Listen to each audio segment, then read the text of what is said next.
Hai, Assalamualaikum dan selamat sejahtera. Kami dari Kumpulan 5 akan membentangkan tajuk kami iaitu Teknologi Drone Membawa Pada atau Faedah. Ahli kumpulan kami terdiri daripada Faris Shakira, Nur Umairah, Hafiqah, Zurhani Fazrin, Azimah dan saya Siti Nurliana. Pertama sekali, kita perlu tahu apa itu drone. Drone didefinisikan sebagai Unmanned Aerial Vehicle UAV, iaitu pesawat yang bergerak di udara tanpa pemandu.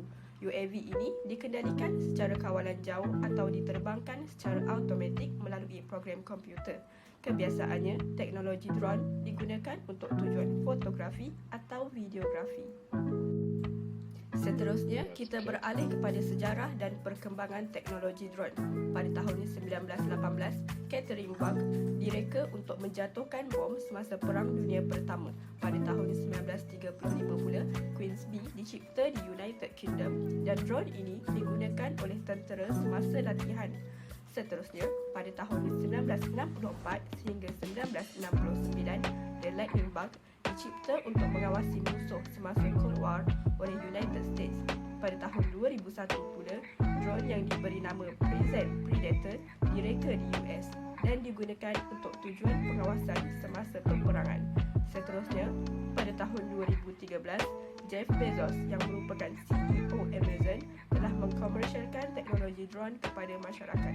Dan sejak itulah drone komersial mendapat populariti sehingga kini dalam pembinaan, pertanian, mencari dan menyelamat.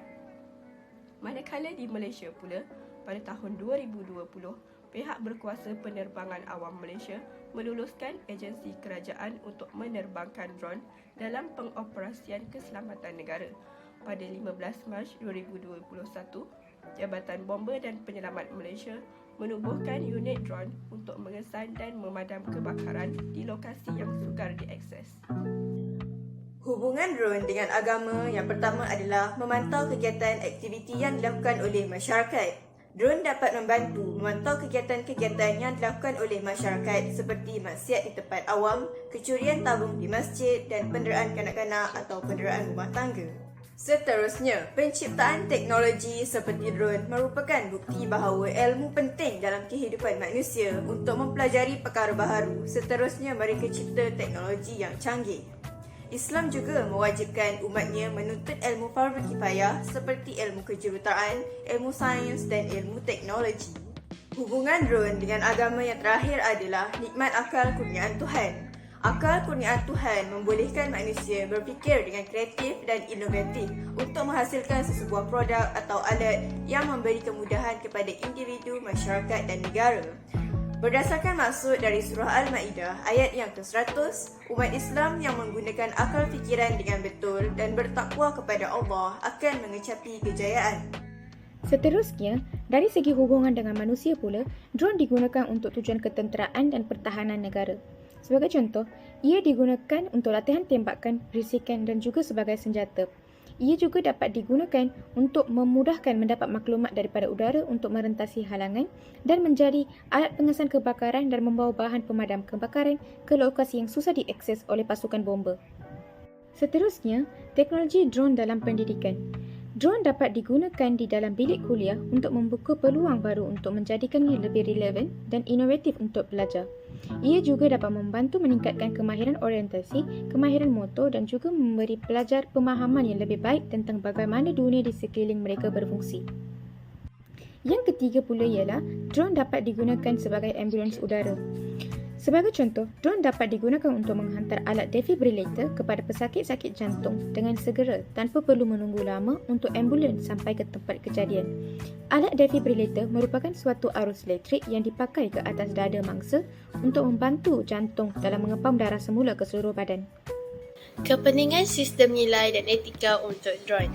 Yang pertama ialah menjaga keselamatan. Drone dapat membantu menjaga keselamatan dan juga keamanan manusia maupun sesuatu tempat dengan memantau keadaan kawasan sekeliling. Sebagai contoh, pihak berkuasa menggunakan drone untuk memantau kawasan kediaman yang ditinggalkan, terutamanya semasa musim perayaan. Nilai yang kedua ialah berjimat. Drone dapat mengurangkan kos, tenaga kerja serta masa bagi kerja-kerja di sektor pertanian. Contohnya, penggunaan drone untuk menyembur racun bagi tanaman-tanaman di kawasan pertanian. Nilai yang ketiga adalah berdisiplin. Masyarakat menjadi lebih berdisiplin dan takut untuk melanggar undang-undang serta melakukan kesalahan. Contohnya, semasa berlakunya PKP, pihak berkuasa memantau pergerakan masyarakat dengan menggunakan drone. Yang terakhir sekali ialah nilai membantu. Penggunaan drone sangat membantu pihak berkuasa dalam pengurusan bencana serta menyelamatkan mangsa daripada bencana alam. Sebagai contoh adalah penyaluran bantuan atau makanan kepada mangsa bencana dengan menggunakan drone. Seterusnya saya akan membentangkan tentang peranan drone dalam kehidupan. Yang pertama ialah dalam bidang media, kewartawanan dan filem. Ia dapat membantu mendapatkan imej yang sebelum ini sukar diperolehi. Ia juga kecil, ringan, mudah alih dan senang dibawa. Seterusnya dalam bidang agriculture, ia boleh tabur baja dan siram air di kawasan tanaman dengan lebih mudah dan pantas. Ia juga dapat pantau kebakaran atau banjir yang sedang berlaku. Seterusnya dalam bidang perniagaan, ia dapat menjadi perkhidmatan penghantaran barang kepada pelanggan. Ia juga dapat menjadi dokumentasi seperti laporan kemalangan, pengesahan pembinaan dan status kerja di tapak pembinaan. Dan terakhir sekali ialah dalam bidang penguatkuasaan. Ia dapat menjalankan siasatan di lokasi kejadian jenayah. Ia juga dapat membantu polis mengesan penjenayah dengan lebih mudah dan pantas. Dan terakhir sekali pemantauan dari udara. Setiap teknologi datang dengan kesan positif dan kesan negatifnya tersendiri. Kesan positif drone kepada individu, masyarakat dan negara dapat dilihat seperti berikut. Kesan positif kepada individu, ia dapat memudahkan urusan harian apabila ia dapat mengurangkan tenaga kerja di kebun. Kepada masyarakat, drone dapat membantu mengawal alam sekitar apabila ia digunakan bagi mengawasi perubahan iklim dan membantu meredakan kebakaran hutan. Untuk negara, drone dapat membantu meningkatkan kecekapan urusan takbir negara apabila ia digunakan bagi meningkatkan sistem pertahanan negara dengan memantau sempadan negara. Selain itu, kesan negatif drone juga dapat dilihat apabila ia boleh mengganggu privasi jika drone digunakan secara tidak terkawal. Sebagai contoh, apabila drone digunakan untuk tujuan menghendap perbuatan orang lain. Selain itu, drone juga dapat mengubah dinamik sosial masyarakat pada masa akan datang. Selain daripada masyarakat kurang berinteraksi secara bersemuka, peluang pekerjaan yang menggunakan tenaga kerja masyarakat juga berkurangan. Selain itu, ia juga dapat memberi ancaman kepada keselamatan negara apabila ia digunakan untuk menghendap operasi keselamatan. Kesimpulannya, teknologi drone memberi banyak faedah kepada kehidupan manusia. Seterusnya, penyalahgunaan teknologi drone hanya akan merugikan kita. Di samping itu, penggunaan teknologi drone yang betul dapat menyumbang kepada kemajuan agama, bangsa dan negara. Oleh itu, kita haruslah memanfaatkan teknologi drone dengan sebaik mungkin agar kita mendapat pelbagai faedah yang menguntungkan. Setakat ini sahaja pembentangan daripada kumpulan kami. Sekian, terima kasih.